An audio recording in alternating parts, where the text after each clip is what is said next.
In September 1991, a 12-year-old girl left her home in Goodna, Queensland, for what should have been a simple trip to the hairdresser. She never came back.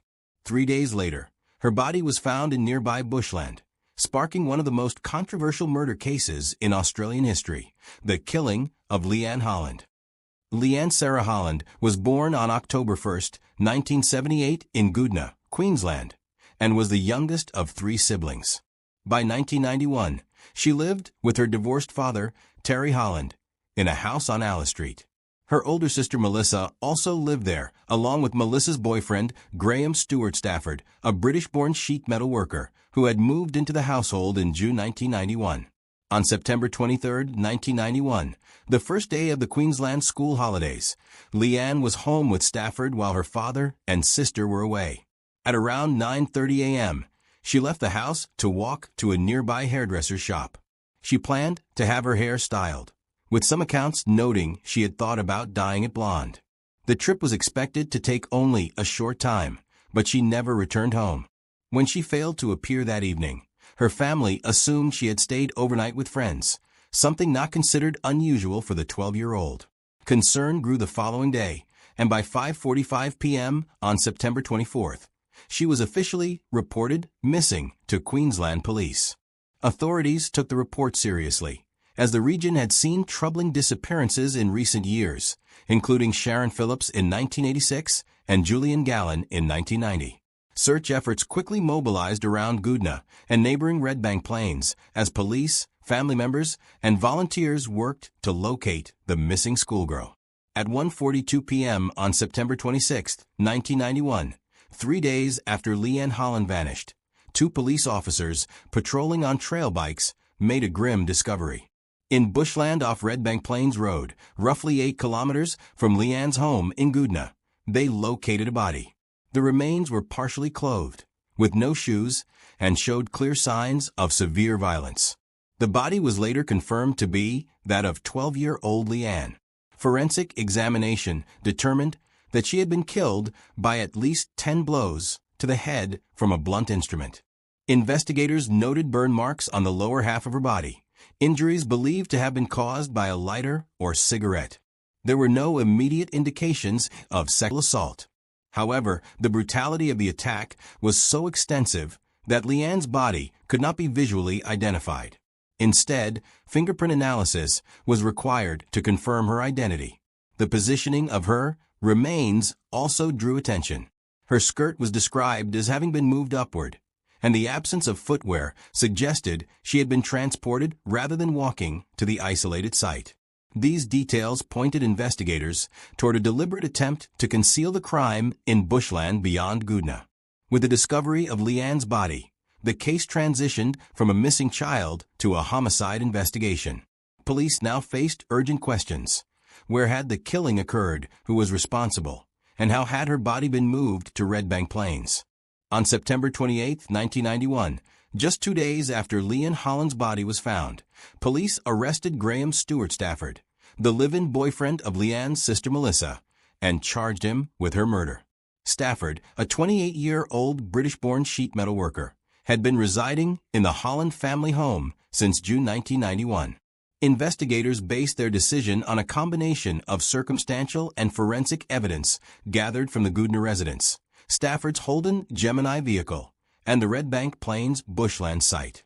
Police reported finding small bloodstains in the boot of Stafford's car, later described as consistent with Leanne's rare blood type. A strand of hair, said to be similar to Leanne's, was also located.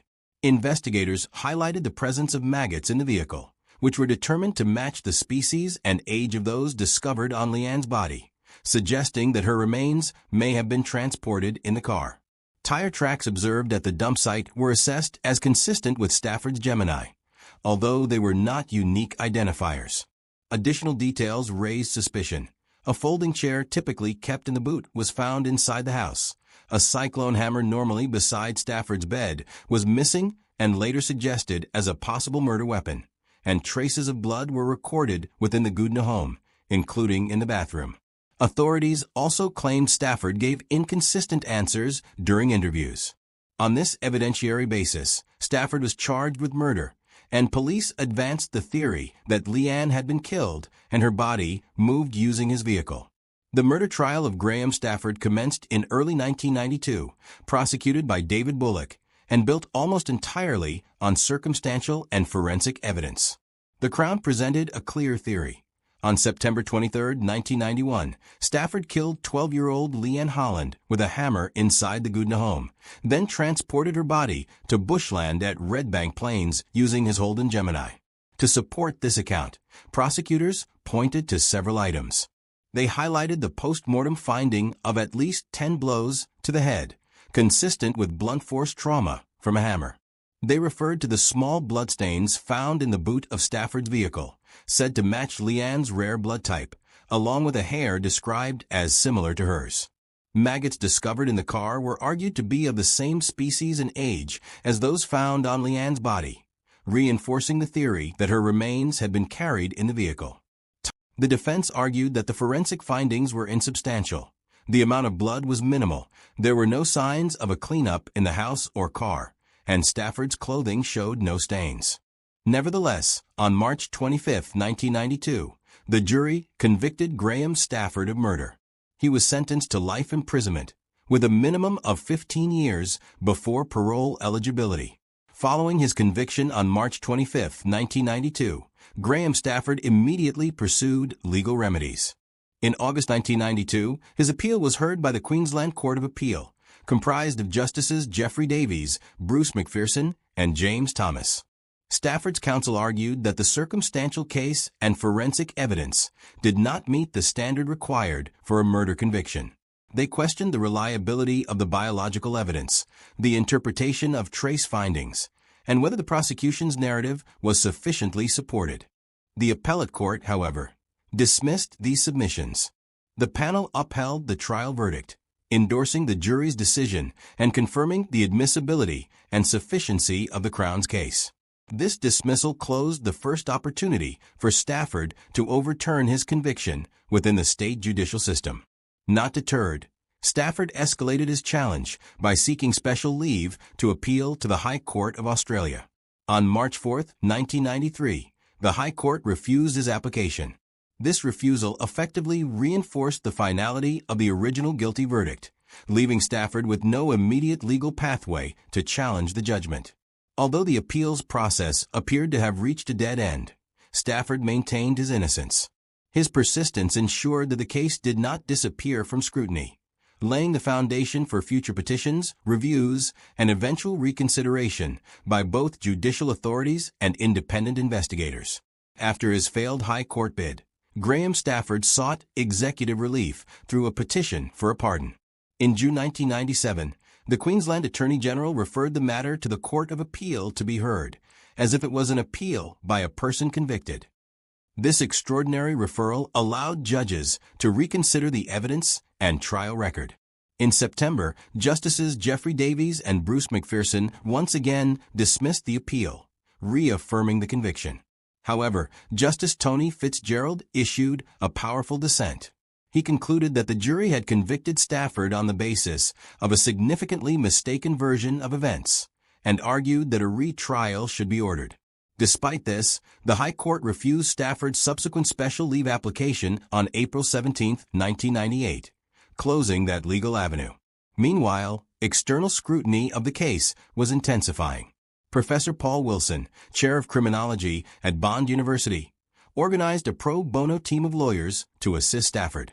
Private investigator Graham Crowley, a former police officer, launched an independent probe into the evidence. Their efforts uncovered troubling leads: a reported sighting of Leanne alive after Stafford's last known contact, unsolved murders in the area, and 2 potential suspects never interviewed by police. One of these was Sean Peter McPhedran, a local man later convicted of killing another 12-year-old girl, Julianne Lowe, in October 1991. Further doubts arose when DNA expert Angela Van Dahl, who had testified at trial, later stated that the blood evidence used was inadequate for conviction. After serving more than 14 years behind bars, Graham Stafford was released on parole in June 2006 at the age of 43. His release was not the end of his legal struggle. Facing a deportation hearing soon after, Stafford continued to press his claim of innocence. In April 2008, he petitioned again for a pardon. The Queensland Attorney General referred the matter to the Court of Appeal, creating an unprecedented third appeal in the case's history. On December 24, 2009, the Queensland Court of Appeal quashed Stafford's conviction. In their ruling, the justices concluded that he had been denied a fair trial. Justice Patrick Keane and Justice Hugh Fraser found the conviction unsafe and ordered a retrial. Justice Catherine Holmes dissented, reasoning that Stafford should have been acquitted outright rather than retried, given the serious flaws in the evidence. Although the conviction was overturned, Stafford's fate remained uncertain until the Director of Public Prosecutions announced a final decision. On March 26, 2010, the DPP stated that a retrial would not be pursued, citing that it was not in the public interest. This outcome meant that Stafford's conviction no longer stood, yet no new trial would be conducted to test the case before another jury. The decision left the case in an unresolved state. Stafford was legally free, but Leanne Holland's murder remained without a definitive judicial resolution. Officially, the case was unsolved, and questions surrounding the original investigation lingered. In the wake of the overturned conviction, the Queensland Police Service launched a comprehensive 2-year reassessment of the Holland case. The review, codenamed Operation Ice Tradesman, began in 2010 with oversight from the Crime and Misconduct Commission and input from an experienced detective from New South Wales Police. It was completed in November 2012 and ran to approximately 600 pages. Despite promises of transparency, the review was never released to the public. At a press conference in December 2012, Assistant Commissioner Mike Condon declared that the findings strongly supported the original prosecution theory.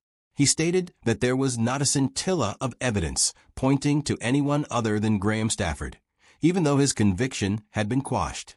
The Crown Prosecution Service, however, did not reopen proceedings. Years later, the confidential report surfaced in the media after being leaked.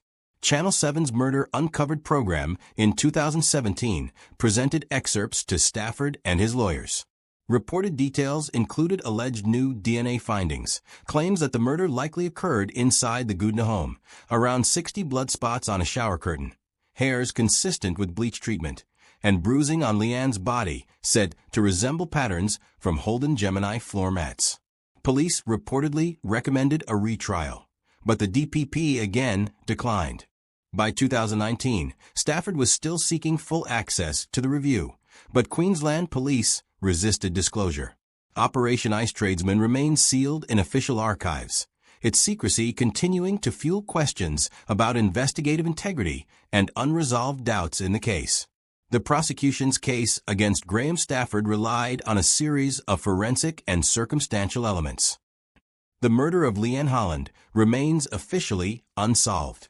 Graham Stafford's 1992 conviction was quashed in December 2009, and the Director of Public Prosecutions declined to pursue a retrial in March 2010, citing lack of public interest. Since then, no other suspect has been charged.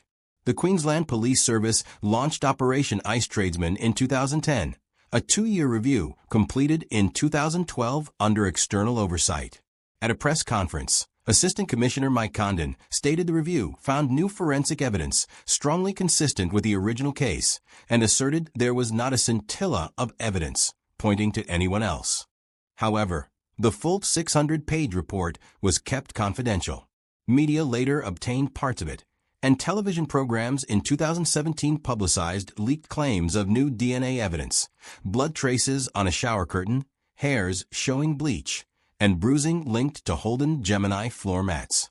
Police reportedly recommended a retrial, yet prosecutors again declined. In 2019, Stafford's requests for access to the review were formally opposed by police. Continued media coverage, including Who Killed Leanne? 2005, Australian Story, 2007, and Under Investigation, 2021, sustained calls for transparency.